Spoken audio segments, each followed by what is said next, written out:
ちょっと、あなた何をしているの？今スカートの中を覗いてたでしょ。え？電車内でスカートの中が丸見えになっていた美女をかばうも、あらぬ濡れ衣を着せられてしまった俺。すぐに事情を説明したのだが、後日、なぜか彼女に高級ホテルのスイートルームに呼び出されてしまった。一体、こんな場所で何を言われるんだろう。緊張しながら部屋のドアをノックすると、突然彼女が抱きついてきて、実は。それを聞いた瞬間、俺は自分が抑えられなくなってしまい、俺の名前は石上彰。自分ではよくわからないが、俺は昔から可愛げがないと言われてきた。確かにぶっきらぼうで、特段誰かに興味を抱くこともない。あろうことか自分の親にすら関心が湧かず、子供の頃から愛想を振りまくようなこともなかった。ねえ、やっぱりうちの子なんか変よ。他の子と比べても全然可愛げがないもの。他の子と比べるのは良くないんじゃないか。でも確かに何をやっても喜んでいる様子がないからな。正直あまり育てがいを感じないよ。俺がちょうど寝静まった頃、それを見計らったように両親がそんな会話をしていた。それを耳にしてしまったことで、良くも悪くも、そこで初めて自分は愛想がない人間なのだということを自覚したのだ。だけど、その時も特に何かを感じるようなことはなかった。いや、厳密に言えば感じたことは一つある。それは人に対する不信感だ。元はといえば、俺が他の人間に興味を持たないのが原因なので、人によっては自業自得だと思うだろう。しかし、それも仕方がない。だって他人に関心がないというのは、生まれつきの俺の性格だからだ。それを親にすら否定されて生きてきたのだから、不信感を抱くに決まっている。もちろん、それは学校でも同じだった。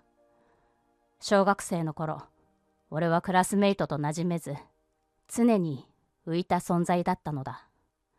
昼休みは一人で図書館にこもっては本を読み漁り、グループ活動でも特に人と接することなく、一人で黙々と作業をする日々。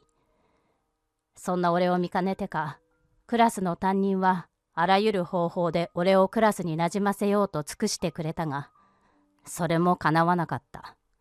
俺は相変わらずクラスの中で浮いた存在のまま。そのせいで三者面談の時にはたびたび担任からは俺に協調性がないということを指摘されていた。あれは何回目の面談だっただろうか、俺にとっての転機が訪れたのだ。母親は俺の協調性のなさを指摘する担任に対して嫌気がさしたのだろう。ちょっとあんた、いい加減にしなさいよ。それはこの子自身の問題だから。私たちには関係ないわ。ましてや他人に口出しされる筋合いはないのよ。母は突然、担任にそれまでの面談で溜まっていた怒りをぶつけた。担任としては、ただ文句を言うがために言ったわけじゃなかったはずだ。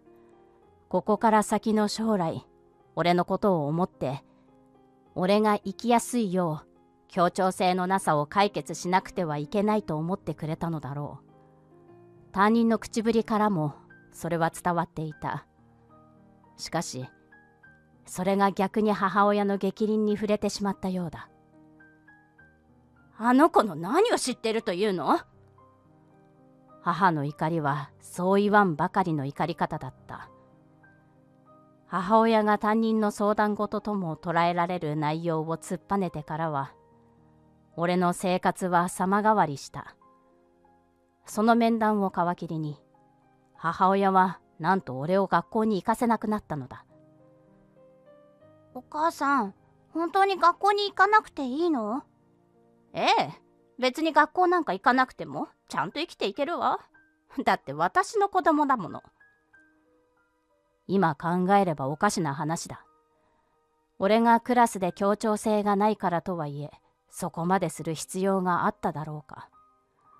だけど、俺は担任に指摘される前から自分が学校に馴染めていないのは自覚していた。だから、特に学校に思い入れがあったわけでもなかったため、学校に行こうが行く前がどちらでもよかったのだ。それからは母親の監視下で一日を過ごすことに。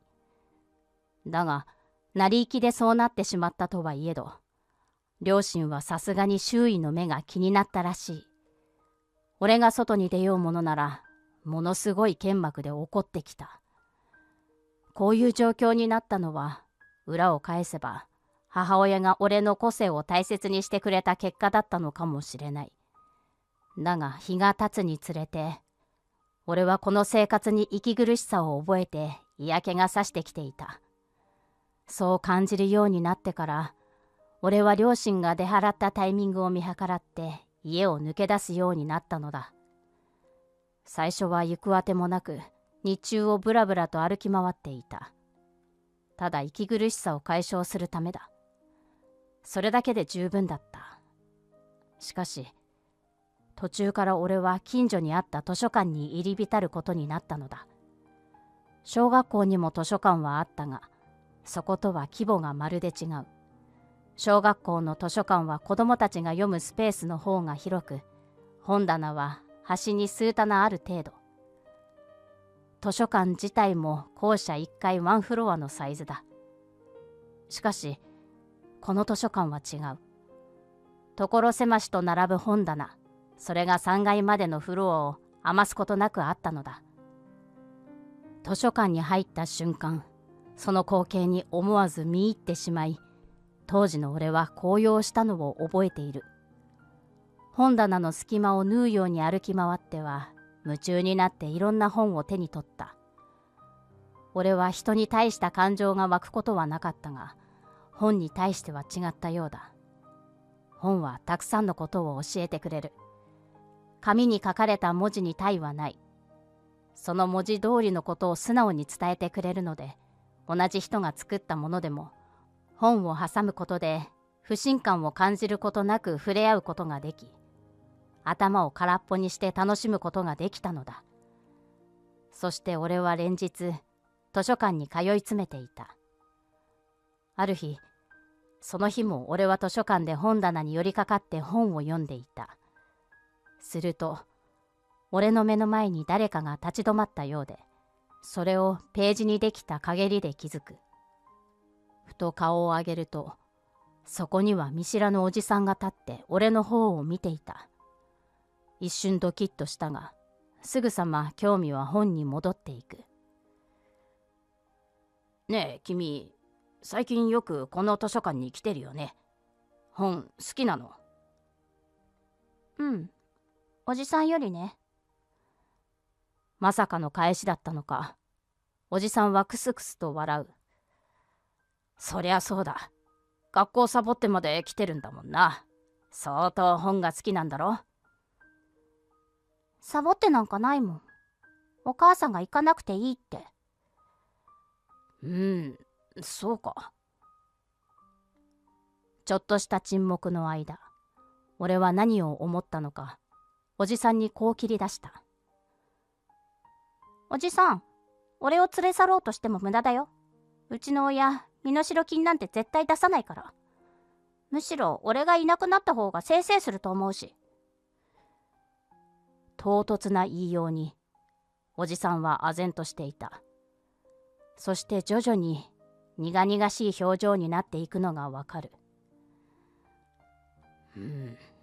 それは穏やかな話じゃなさそうだな。そう言うと、おじさんはさっきまでのようなおちゃらけた表情から一変、真剣な顔をして俺の方へと手を伸ばしてきた。いくら虚勢を張っても子供は子供。おじさんの真剣な表情と自分の方に伸びてくる手に、ビクッと怯えてしまう。今からその手で掴まれてどこかに連れて行かれるんじゃないだろうか。そう思っても恐怖で身動きが取れない。俺はもう怯えることしかできず、開いた本そっちのけで縮こまっていた。すると頭の上に温かい感触が伝わる。おじさんの手だ。どれくらいの時間俺の頭に手を置いていただろうか。先ほどまで怯えていたのが嘘だったかのように、そのぬくもりにほだされていく。そんなに怖がらなくても大丈夫だよ。おじさんは怪しいものじゃないから安心して。数分前に会った見ず知らずのおじさん。それなのに、そのおじさんが発した言葉に嘘はないと直感で分かった。この時、俺は初めて人に興味を持ったのだ。そして自分からおじさんのことをいろいろと聞いてみた。おじさんの名前は中野匠といい、慈善団体を主催する人だそうだ。慈善団体ってボランティアってこと？まあそんなところだな。なんでそんな人がこんな昼間から図書館にいるの？ちょっと連日調べ物があってね。やっぱり嘘なんじゃない？何よ、嘘なんかじゃないぞ。こう見えてリアル足長おじさんって呼ばれるほど有名なんだからな。足長おじさんってあの足長おじさん？ああ、そうだとも。恵まれない子供たちを支援するあの足長おじさんだ。へえ、実在したんだ。都市伝説かなんかだと思ってた。やだな、人を妖怪みたいに言わないでくれよ。だってそんな人と初めて会ったんだもん。まあそうだよな。じゃあほらこれ。そう言っておじさんが渡してきたのは一枚の名刺。そこには足長おじさんとは書かれていなかったものの、それを裏付けるちゃんとした慈善団体名が記載されていた。な、これで信じてくれるか？さっきよりは信じられたものの、おじさんが本物の足長おじさんだと信じるには、俺の中でもう一押し欲しいところ。じゃあ、おじさんが本物の足長おじさんなら、俺の話を聞いてくれる？足長おじさんなら、きっと俺の話を聞いて何とかしてくれるはず。それが、当時の俺がおじさんを本物の足長おじさんと見定めるための回答だった。そのために俺は、今まであったことを隅々まで話す。すべてを聞き終えての一言目がそれだった。返事自体はそっけないが、その表情は何かを考え込んでいるようで、企んでいるようにも見える。そうして沈黙を破ったセリフがこれだ。そうか。じゃあやっぱりおじさん、君を連れ出しちゃおうかな。俺は思わず恐怖で震えた。それを察してか、おじさんは冗談だと笑う。その後も小1時間ほど話して、気づくといつも家に帰っている時間を過ぎており、俺は慌てて帰り支度を始めた。外が暗かったのもあり、おじさんは俺を家まで送ってくれるという。まだ出会って1日も経っていないが、このおじさんなら信用できそうだ。そう思った俺は快く承諾し、家まで一緒に歩くことに。家の前に着くと、玄関先でお母さんとお父さんが揉めているのが分かった。その内容を聞くと、俺が何か事件に巻き込まれたと思っているらしい。怒られるのは分かっていたが、これは一刻も早く誤解を解かなくては。そう思って勢いよく玄関のドアを開けた。ただいま。そう言うや否や、二人は俺を見て慌てたように駆け寄ってくる。こら、勝手に出歩くなと言ったろ。第一声はお父さんの怒鳴り声だった。そしてそれに付随して飛んできたのが同じくお父さんの平手。俺は当たると思いぎゅっと目をつぶったが、お父さんの平手はいつまで経っても当たることはなかった。恐る恐る目を開けると、その平手が俺に当たる前におじさんがその手をつかみ止めていたのだ。自分の子を殴るなんて許されるとでも？おじさんの圧にたじろいたのか、お父さんは少し後ずさりをする。はじめまして。私は慈善団体を主催しております中野匠と言います。あきらくんのお父さん、申し訳ありません。私が彼を引き止めました。どうか一旦冷静になって私の話を聞いてください。お父さんは小さく舌打ちをすると家の奥へと入っていった。どうやらおじさんの話を聞くらしい。お母さんはお父さんの意図を察してか、俺とおじさんを家の奥へと案内する。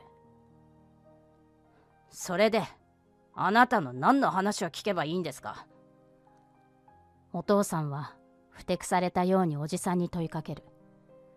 おじさんは改めて自己紹介と慈善活動についての詳細、ここに来た経緯について話し、二人は驚いた様子でそれらを聞き入っていた。そこでです。ご両親であるあなた方に提案なのですが、この子を私の養子として迎え入れたいと思っているのですが、そのオファーを受けてもらえないでしょうか？え？唐突な提案に両親は驚いていた。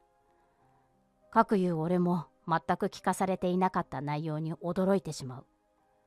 あまりにも斜め上の展開にリビングは静まり返ってしまった。するとお父さんは小バカにしたように笑いながら話し出す。はっ、こんな可愛げのないガキを引き取ってあんたに何の得になるって言うんです？昨日まで俺の前で言うことのなかった悪い言い方。今まで我慢していたものが吹き出したかのようにお父さんは話し出した。それに対しておじさんは冷静に続ける。私ならもっとこの子を幸せにしてあげられる。だから私に譲ってください。そう告げ終わると間髪入れずに激怒した。はあ？赤の他人が偉そうに。それまで黙って聞いていたお母さんもここに来て口を挟み始める。それじゃあまるで私たちがこの子のことを幸せにしてあげていないみたいじゃないの。第一、聞いたんですか？うちの子に幸せかどうか。聞くわけないですよね。聞いていたらこんな突拍子もない提案できないもの。聞いたところでこの生活しか知らないこの子は幸せだというに決まっています。ほら、やっぱり聞かずにこうもズケズケとこの子を一人の人間として尊重していない証拠よ。この子を物扱いしないでください。こんなお母さんは今まで見たことがない。こんなにも怒っているのは学校の面談の時以来だ。でもその時とはなんだか違う感じがする。声を荒げながら言うお母さんに対しておじさんは相変わらず冷静に返した。この子を物扱いしているのはあなた方の方だ。何ですって？学校に行かなくていいと言ったのはこの子に寄り添った結果出た答えだと思っています。それに関してはいい判断とは言えないものの、あなた方なりにこの子を尊重してて素晴らしい。しかしその後、周りの目を気にしてうちに閉じ込めておくのはどうなんでしょうか。まるで鳥かごの中の鳥だ。これから成長するにつれて社会を知らなくてはいけないのに、あなた方の勝手で早くもその社会から切り離そうとしている。それこそ自分の都合のいいようにこの子を誘導しているようにしか思えない。自分の言うことを聞く。ただの物扱いしているようにしか見えない。人間扱いしていない証拠じゃないですか。そう言うと、お母さんは黙り込んでしまった。再びこの場に沈黙が訪れる。おじさんは二人から反論がないことを悟ると、胸ポケットから一枚の紙切れとペンを取り出し、二人の前に置いた。もちろんただでとは言いません。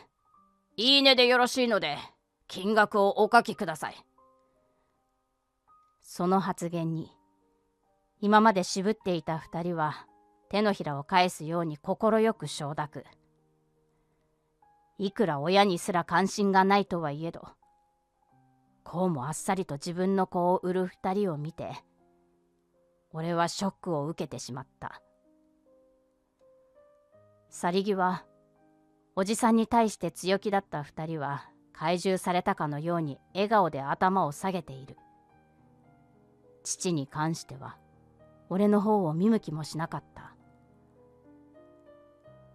おじさんの家に向かう道中、俺は車の中で涙を浮かべる。それに気づいたおじさんはそっとハンカチを出してくれた。残酷なようだけど、大人の現実なんてこんなもんだ。これから社会に出る上で覚えておくといい。おじさんに引き取られた俺は、その後も学校に通うことはなかった。しかし、これまでと違ったのは、外に出てはたくさんの人と交流するようになったこと。交流していく中で、俺は学校で学ぶ勉学よりも、社会を世渡りするための処世術を教えてもらった。だが、おじさんと暮らしたり、人との交流をしていく中で、自分の中の人に対する不信感が少しはなくなるかと思ったが、そうはならなかったのだ。18歳になってからはバイトをするようになった。しかし、最初のバイトは数ヶ月も経たずクビに。原因は先輩のミスを俺が指摘して激怒させたから。ミスくらいで激怒するなんてとは思っていたが、後に聞いた話だと、俺の言い方が良くなかったらしい。従来、人に不信感を持ち、関心がなかったために、人の気持ちを理解することに難があった。そのため、相手を気遣った言い方ができず、そのせいで先輩を激怒させてしまったようだ。バイトをクビになったことを話すのは億劫だったが、帰ってから正直に話すとおじさんは笑ってくれた。何がおかしいのさ。いや、君らしくてな、つい。それに初めてのバイトだ。ミスなんて誰にだってある。一度のミスでそんなに思い詰めなくていいんだぞ。でも、君は正直すぎるんだ。言葉選びもあるかもしれないが、もっとずるく生きたっていいんだよ。おじさんと一緒に過ごすようになって、もう10年になる。いまだに人に対する不信感は消えず、おじさんに対しても多少信用しきれていない部分があった。それでも彼は言った。ずるく生きたっていい。この言葉には不思議と心を打たれるものがあったのだ。それからはバイト以外にも異性との交流を深めるために、バイト先の紹介でとある女性と交際を始めた。だが、それもうまくいかず、正直すぎる上に女心を分かっていないため、あなたには人の心がないと言われてしまう始末だ。1ヶ月も持たずに別れることになり、別れ際に、あなたは一生本気で人を好きになれないと思う。とまで言われてしまった。自分なりには彼女を好きでいたつもりだったのに、そう言われてしまい、数日寝込んでしまったのを覚えている。他にも様々な場面で人間関係による失敗が続き、俺だけでなく、これにはおじさんも頭を抱えてしまっていた。なんでこうもうまくいかないんだ。俺がリビングでぼやいていると、頭に懐かしい感触を感じた。おじさんと初めて会ったあの日に感じたぬくもりだ。はっと我に返ると、後ろにはおじさんが俺の頭に手を乗っけて撫でていた。人生の先は長い。ゆっくり学んでいきなさい。そうは言っても、どう学んでいいかわからないんだよ。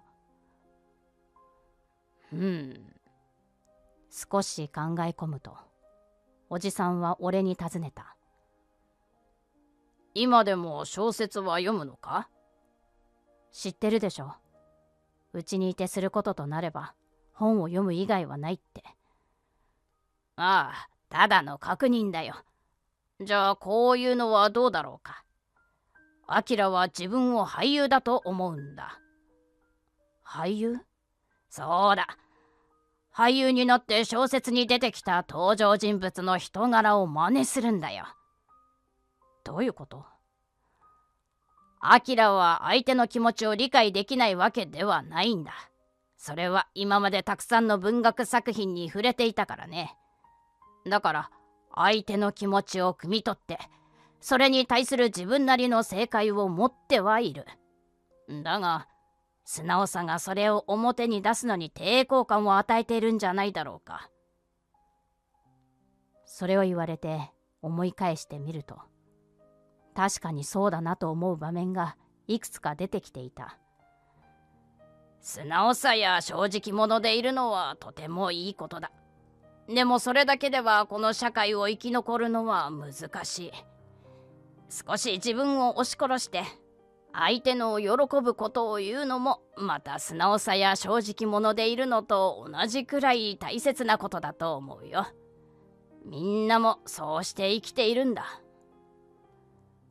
その言葉を受けてから、俺は自分の素直さをうまく利用することにした。小説の登場人物の仮面を適切な場面でかぶることで人間関係を良好にしていく。今までにない発想で最初は困惑したが、それを意識する日常を送ってみると、おじさんの言う通り、俺はその場面場面でちゃんとした答えを持っているということがはっきりと分かった。それからというもの、人とのトラブルも減り、スマートな人間関係を築けるようになっていったのだ。その頃を見計らってか、おじさんは自身の紹介で俺をそこそこ名の通った企業に就職させてくれた。そこでは人間関係を良好に保つことはもちろん、長年おじさんに叩き込まれた処世術の甲斐もあってか、上司や同僚からも気に入られたと思う。その結果、数年間のうちに役職付きになるというスピード出世を遂げたのだ。これには俺が嬉しかったのは当然だが、おじさんも自分のことのように泣いて喜んでくれたのだった。とはいうものの、日常がそう変わることなどなく、会社と自宅を往復する毎日。一つ変わったことがあるとすれば、本を読むときに紙媒体からスマホ端末に変わったことくらいだろうか。この日も一仕事を終えて、会社帰りの電車内で電子書籍に夢中になっていると、隣からひそひそと話し声が聞こえてきた。話しているのは若い男性2人。向かいの席を見ながら何かよからぬ笑みをこぼしていた。聞き耳を立てると、おい、あの女見てみろよ。にやつけた顔で言っている。俺もそれにつられて見てみると、向かい席に女性が座っていることに気づいた。その女性も会社帰りの OL だろうか、スーツ姿で座っている。とても美人で整った顔立ちをしているが、よほど疲れているのか爆睡中。その寝顔もさることながら美しいが、彼らが注目しているのはそこじゃなかった。爆睡中で気が緩んでしまってからか、スカートであるのにもかかわらず足を少し開いており、その隙間からは下着が見えていたのだ。彼らはそれを見て、やべえな、でもラッキーなどとからかうようにクスクスと笑っている。俺はそれに気づいてすぐさま目をそらしたが、このままではいたたまれない。そう思い、何とかして彼女に伝えようと考えた。できるだけ早く気づかせるにはこれしかない。そう判断した俺は、自分が持っていたスマホを落としたふりをして彼女の足元まで滑らした。俺の算段ではスマホが足元に当たり、その小さな衝撃で彼女が起きるという手はずだ。しかしスマホは彼女の足元をギリギリかすめ、座席下の金具に当たり大きな音を立てただけ。その音に周囲はぎょっとしていたが、すぐに皆自分の手元にあるスマホに視線を戻していた。想定外ではあったが、これで彼女が起きてくれれば。だが彼女を見ても起きる様子はなかった。作戦がうまくいかなかったことに落胆しながらも、スマホを拾いに席を立ち、彼女の元へと向かう。スマホは彼女の座席の真下から若干ずれた位置に移動しており、彼女の両足の間から手を伸ばすことなく取れる位置にあった。その場所に安堵しながらも、スマホを取ろうとかがんだちょうどその時。ちょっと、あなた何してるの？今覗いてたでしょ？え？なんと、とんでもないタイミングで彼女が目を覚ましてしまったのだ。性被害を受けた女性はその恐怖と周知で声が出せないというが、彼女はそうではなかったらしい。というか、そもそも俺は覗きなんてしてないのだが。女性の声はかなり大きく、そのせいで俺は周囲の注目を浴びることになってしまった。緊急事態に俺はスマホを急いで拾い上げ、すぐさま立ち上がり、スマホを片手に持った状態で両手を上げる。違います。落としたスマホを拾っただけです。そう言うと誰も騒ぐことなく、また本やスマホに集中し始めた。その様子にほっと安心するも、彼女はまだいぶかしげに俺を睨んでいる。そりゃそうだよな。そして俺はそのまま彼女の前のつり革につかまった。この位置だったら彼らから彼女の尊厳を守ることができるだろう。それを確認したところで、俺はスマホのメモ機能でメッセージを打ち込む。あなたを見てたのは向かいの席の男性2人です。俺が盾になりますから、どうかこれ以上騒がないでください。それを彼女にだけわかるように見せると、状況を把握したのか、いぶかしげな表情から一変、申し訳なさそうな表情に変わり、小さくうなずいた。しばらくして、そろそろ電車を降りなくてはいけない頃、さっきまで彼女を見ていた男性たちは、とっくに興味を失っているようだった。もう大丈夫だろう。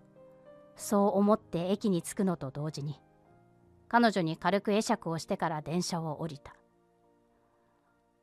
危うく自分の今まで築いてきたキャリアが一瞬でパーになるとこだったな。危ない橋を渡ったことに少し緊張したが、それ以上に彼女の尊厳を守れたことにちょっとした達成感を感じ、駅ホームをいつもより軽い足取りで歩いていた。すると大きな声で呼ばれた気がして思わず振り返ってしまう。そこには先ほどの女性が立っていた。さっきはすみませんでした。ちょうどあなたの顔が足元にあったのでびっくりしちゃって。何事かと思い身構えるも、彼女の口から出たのは謝罪の言葉。いいんです。もし俺があなたなら、俺も同じ勘違いをしてたと思いますから。そう言うと、彼女は俺に近づいてきた。その手にはスマホを持っている。私、淵上さやかって言います。今日はもう遅いので、改めて後日お詫びをしたいんですけど、連絡先を教えてもらえませんか？そういう彼女の顔は近くで見ると、より美人に見えて、ついドキッとしてしまう。そんな美人に連絡先を聞かれることになるなんて。俺はこの状況に戸惑ってしまった。しかし、それを悟られるのはなんだか恥ずかしい。そう感じた俺は、冷静を装いながらもにこやかに、はいと二つ返事で返した。ありがとうございます。いえ、それと。え？もう少し長いスカートを履いた方がいいですよ。足を開く癖があるなら余計に。あ、やばい。ついいつもの癖でぶしつけなことを言ってしまったかも。昔の俺とは違って、いつもだったらこんなことを言うなんてことはない。そう気づいた時にはもう遅かった。やっぱり最低。その声とともに平手打ちが飛んできたのだ。終わりよければすべてよし。それを頬の痛みとともに痛感しながら帰路につく。良いことをしたはずなのに、こんなにも後味が悪いのは初めてだ。おじさんは俺の腫れ上がった方を見てニヤニヤと笑い、事情を聞いて大爆笑していた。全然笑い事じゃないんだけど。ああ、ごめんごめん。涙が出るほど爆笑し、久しぶりのミスだったこともあり、相当ツボに入ったようだ。でもその彼女、アキラの仮面を一発で剥ぎ取るなんてただものじゃないね。涙を拭いながらそう言う。確かに今までだったら絶対にしないミスだ。適切につけていた仮面が剥がれ落ちるなんて、当時の心境を振り返ってみても、そうなるような要素が一つもない。君も自分に非があることは分かっているようだし、連絡先を教えてもらったのなら、すぐにディナーに誘いなさい。謝るなら早い方がいい。そう咎めつつも、おじさんの表情はどこか楽しそうにしていた。だけど、おじさんは食事に誘えと言うが、俺の心境としてはそういう気にはなれない。彼女に嫌われたと思うと、謝罪文を送るので精一杯だった。謝罪のメッセージもどう送ろうか数日悩まされたが、やっとの思いで、先日は失礼な態度をとってすみませんでしたとだけ送っておく。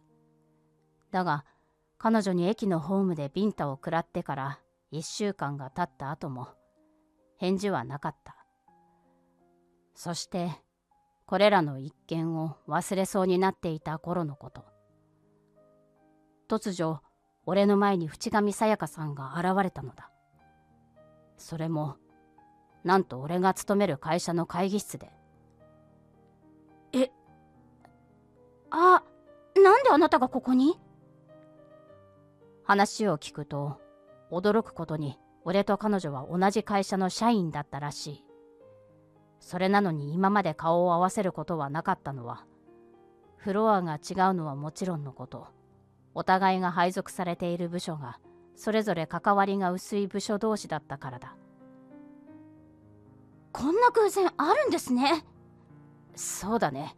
というか、それよりスカート。そう言って淵上さんの足元を見ると、彼女のスカート丈が長くなっていることに気づく。そうなんです。あなたに言われた時はちょっとムカついていましたけど、冷静に考えたら自分にも非があるなと思って、それ以来丈の長いスカートを履くようにしているんです。それを聞いて俺は少し気恥ずかしくなった。そんなことより、あの時はビンタしてしまってごめんなさい。せっかく私のために行動や助言をしてくれたのに。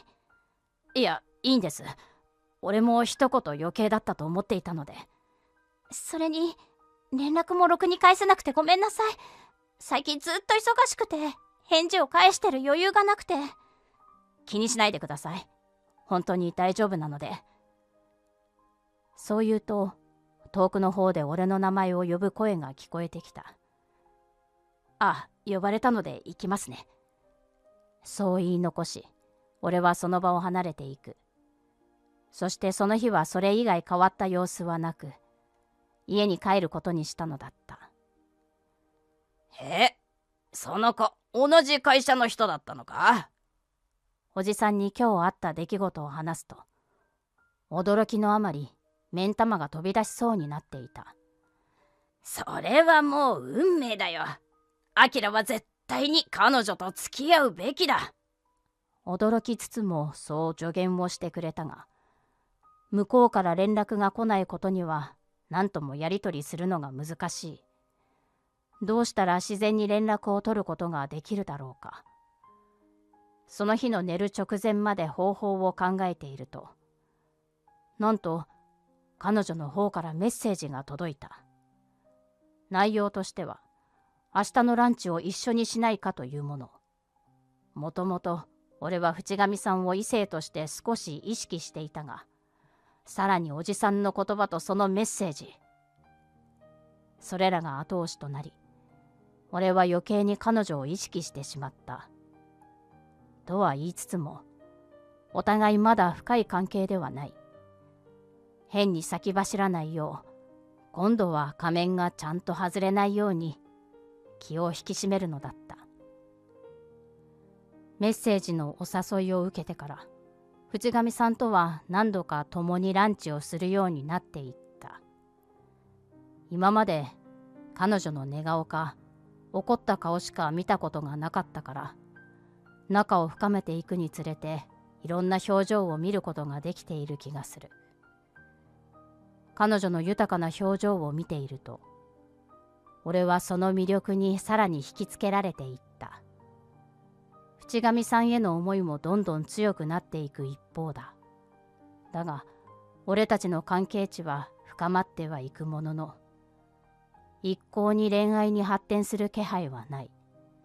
少しもどかしかったが、それでもこうやって一緒にランチできることが嬉しかった。そんなある日、俺は突然淵上さんから呼び出しを受けた。それが休日だったこともあり、少しは関係が進展したのではと舞い上がってしまう。だが、それもすぐさま疑問符へと変わった。なぜなら、呼び出された場所が高級ホテルのスイートルームだったからだ。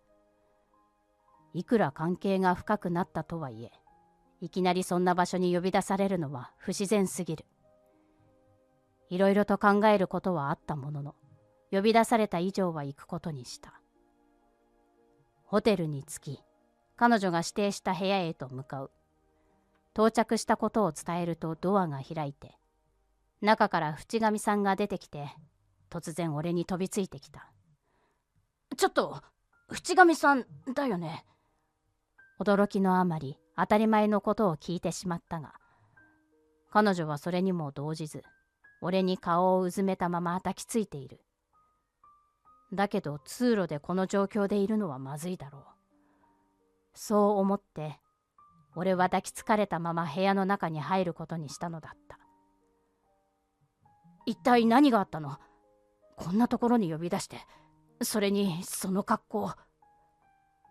俺は困惑しつつも、淵上さんの服装に目がいった。特に気になったのは、彼女が履いているスカートだ。それはいつも彼女が履いているような長いスカートでもなければ、電車で見たような丈のものでもない。それよりもさらに短いミニスカートだったのだ。実は、これから取引先の社長と交渉しに行かないといけないの。でもその前に、あなたに私のすべてを知ってほしい。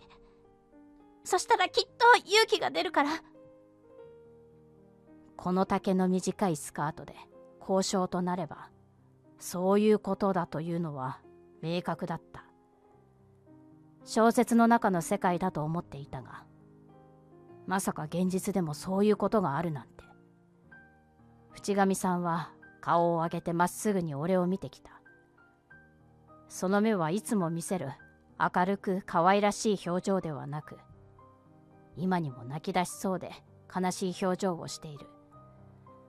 そんな彼女を見ているだけで俺の胸は張り裂けそうだった。ダメだよ、そんなの。いくら仕事のためだからって。分かってる。でもこの契約を取らないと会社が大変なことになるって上司から言われているの。彼女自身の業績はそれほど良くないらしく、それを見かねた上司が裏取引とも捉えられるこのやり方を強制してきたそうだ。事情を聞いていくにつれて張り裂けそうな気持ちはいつの間にか怒りへと変わっていく。腐ってるな。え？俺は思わず本音が漏れてしまった。いつも会社で見せている姿、つけている仮面が今にも剥がれそうだ。苛立ちのあまりその仮面を抑える余裕もない。その相手がいるのってどこ？この隣の部屋だけど。教えてくれてありがとう。それじゃあちょっと話つけてくるよ。ちょっと、そんなつもりで呼んだわけじゃ。俺は淵上さんの頭に手をポンと置いた。石上さん。大丈夫。またすぐに戻ってくるから。淵上さんはここで待っていて。俺はすぐに部屋を出てから、外道のクソ野郎が待っている隣の部屋の扉をノックする。中からは上機嫌で泣く声が聞こえてきた。そして扉が開き、相手は俺を見た途端、驚きの表情を見せる。待ってましたって。なんで男が来るんだ。わしにそんな趣味はないぞ。安心しろ。俺にもそんな趣味はない。苛立ちのあまり血管が切れそうだ。その苛立ちが伝わったのか、男は恐れおののき後ずさりをする。お前、さては同じ会社の人間だな。こんなことをしてただで済むと思ってるのか？いいんだぞ、今すぐ契約を破棄にしたって。あいにく今さらそんなことで止まれるほどの理性は俺にはない。あなたのようなゲスな人間はこっちから願い下げだ。契約前に本性が分かってよかった。いずれ仕事上でもトラブルになっていただろうからな。俺はそう言い残し、その部屋を後にしたのだった。部屋に戻ると、そこには心配そうな顔をした淵上さんが待っていた。どうしたの？そんな顔して。どうもこうも全部聞こえていたのよ。スイートルームという割には案外壁が薄かったらしい。隣の部屋の一部始終が聞こえていたそうで、俺が立ち去る間際のお前なんかクビにしてやるというセリフまでもがしっかり聞こえていたそうだ。聞かれていたのならしょうがない。そう思うと、今自分が感じていることがすべて表に出てしまい、笑いがこみ上げてきた。生まれて初めて年上の人間より優位に立ってやったよ。はあ、気持ちよかった。バカ！あなたどんなペナルティーが待ってるかわからないのよ。ヘラヘラ笑ってる場合じゃないでしょ。そうだな。でもまあ今はいいよ。言いたいこと言えたし。それに多少口が悪くなってしまったけど、言ったことが間違っているとは思わないからさ。確かにそうだけど、どうして？抑えられなかったんだ。え？君がこんな目に遭ってるって知って抑えられなかった。つい反射的に俺が何とかして守らなきゃって思ったんだ。石上さん、君のことが好きなんだ。まだ出会って間もないけど、俺初めてなんだよ。こんなにも人に興味を持ったの。だからこれからもっと君のこと知りたい。俺のことも知ってほしい。だからずっとそばにいてくれないか。流れで告白してしまったが、勢いが過ぎてしまったか、そう内心で思いながらも、俺は淵上さんの方をじっと見つめた。彼女は涙でぐしょぐしょになった顔を少しでもましにしようと、何度も涙を拭っている。当たり前でしょ。何のためにあなたをこんな場所に呼んだと思ってるの？まさかこうなることを読んで？そんなわけないでしょ。好きな人に危ない橋を渡らせるつもりなんてあるわけないじゃない。思わず出た本音に彼女は顔を赤くして口を塞いだ。それを見て俺も少し冷静になったのか恥ずかしくなってくる。その日は隣からも声が聞こえなくなり、静かな密室で二人、何も起こらないわけもなく、ルームサービスの食事を食べただけで解散したのだった。翌週の月曜日、俺と淵上さんは当然のように社長室に呼び出された。俺は首を宣告されると思い腹をくくっていったが、どうやら予想とは違ったようだ。あのあとおじさんから事情を聞いた社長は、俺が歯向かった相手が黒い噂だらけの会社であることを調査で知った。これまでに多額の金銭を虚偽の情報を提供して投資を進め、騙し取っていたことが分かったのだ。社長は俺に首を言い渡すどころか、契約破棄したことを褒めてくれた。そして淵上さんに裏取引を進めた上司は、その会社からキックバックを受け取っており、懲戒解雇のペナルティを受けたそうだ。それを聞き、俺と淵上さんは安堵と喜びを分かち合った。そしてこの一件により、俺は30歳にして本部長に昇進。超スピード出世を果たしたのだった。すっかり男として自信が持てるようになった俺は、淵上さんにプロポーズ。彼女は喜んで OK してくれて、おじさんにも婚約の報告をした。これまでも俺のことを本当の親のように心配して見守ってきてくれたおじさんは、よっぽど嬉しかったのだろう。泣いて喜んでくれて、俺もつられて涙がにじんでしまった。そして本当の実の親だが、おじさんに助けられてからは一度も連絡を取っていなかった。だが婚約を決めてからは様子が気になり、おじさんに聞いてみたところ、実は密かに連絡を取り合っていたらしい。それに俺の婚約のことも話したそうだ。それなら話が早いと思い、俺は彼女を連れて両親が住む実家に向かった。もちろん彼女には自分がどういった生い立ちをたどってきたかは伝えてある。だが両親とは20年以上会っていなかったのだ。実家に到着しても気まずい雰囲気にはなり、彼女をそれに巻き込んでしまった。なんとか口を開こうとはするが、俺は言葉が見つからず、緊張も相まって声が出ない。それを見て彼女は俺の手を優しく握ってくれた。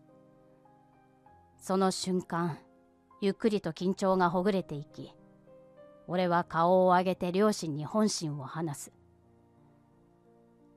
俺、父さんと母さんの言う通り、学校に行かなくてもちゃんと社会に通用する大人になれたよ。